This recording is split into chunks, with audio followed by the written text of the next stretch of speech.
اعوذ باللہ من الشیطان الرجیم بسم اللہ الرحمن الرحیم۔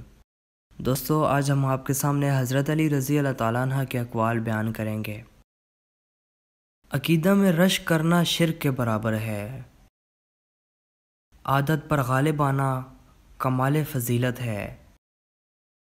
دوستی ایک خود پیدا کردہ رشتہ ہے۔ گناہوں پر نادم ہونا ان کو مٹا دیتا ہے اور نیکیوں پر مغرور ہونا ان کو برباد کر دیتا ہے۔ خواہش پرستی ہلاکت کر دینے والا ساتھی اور بری عادت ایک روز آور دشمن ہے۔ معافی نہایت اچھا انتقام ہے۔ غریب وہ ہے جس کا کوئی دوست نہ ہو۔ تجربے کبھی ختم نہیں ہوتے اور عقل مند وہ ہے جو ان میں ترقی کرتا ہے۔ مصیبت میں گھبرانا کمال درجے کی مصیبت ہے۔ علماء اس لیے غریب و بے کس ہیں کہ جاہل لوگ زیادہ ہیں جو ان کی قدر نہیں سمجھتے۔ عقل مند اگر خاموش رہے تو قدرت الہی میں فکر کرتا اور جب نگاہ اٹھا کر دیکھے تو عبرت حاصل کرتا ہے۔ بیقراری کچھ تقدیر الہی کو نہیں مٹاتی لیکن اجر و ثواب کو ضائع کر دیتی ہیں۔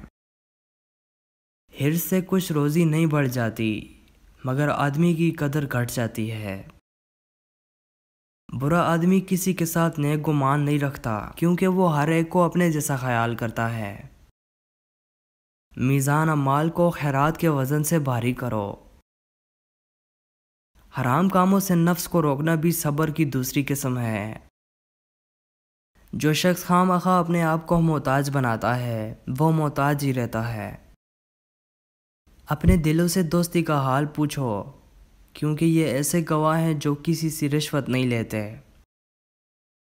جو لوگ تجھ سے زیادہ علم رکھتے ہیں ان سے حاصل کر اور جو نادان ہیں ان کو اپنا علم سکھا۔ لمبی لمبی امیدیں باندھنے سے پرہیز کرو کیونکہ وہ خدا کی عطا کردہ نعمتوں کی خوشی کو دور کرتی اور تمہاری نظروں میں ان کو حقیر بنا دیتی ہیں اور تم ان کی شکر گزار نہیں کرتے۔ تو اگر آپ کو ہماری یہ ویڈیو پسند آئی تو ضرور سبسکرائب کریں اور ساتھ میں دیے گئے بیل پر کلک کریں۔ انشاءاللہ اگلی ویڈیو میں آپ سے ملاقات ہوگی۔ اللہ حافظ۔